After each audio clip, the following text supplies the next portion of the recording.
今年春天雨水较少，加上农业恶残，即马需要用水。即马伫北部、中部水库的水位拢一直咧下降。石门水库、里鱼潭水库脱水率拢无到4成。水利署即马已经甲桃园、新竹、苗栗、台中的水情灯号改做提醒的青灯，嘛会管制管控农业用水，嘛会鼓励产业爱主动欠水。德基水库的欠水区，规个看起环边的石头有部分已经看现。气象署评估，未来这一季雨量是正常到偏较少。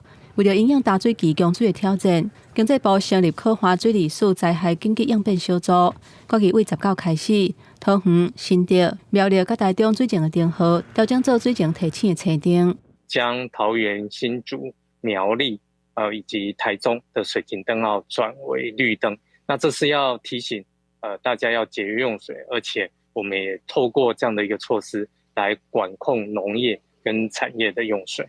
水利署表示，目前北部的石门水库、中部里鱼潭等水库水量降低，除了大水期雨量较少，农业早冬稻引产用水的需求嘛是原因之一。目前会甲农业部合作，管控各水库灌溉用水的出水量。另外嘛，请各县市政府鼓励产业自主省水5%至6%。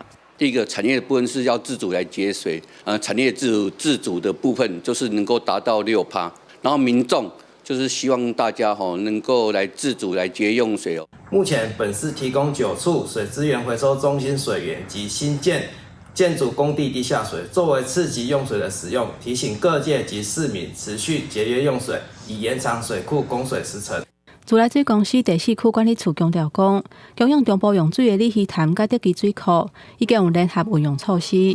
台中市经发局表示，全力配合对抗可化的措施，已经提供9大水资源回收中心的水源，甲新起建筑工地地下水再利用。现在台湾南部的水情，地方烦恼高频会阁发生抢水用的情形。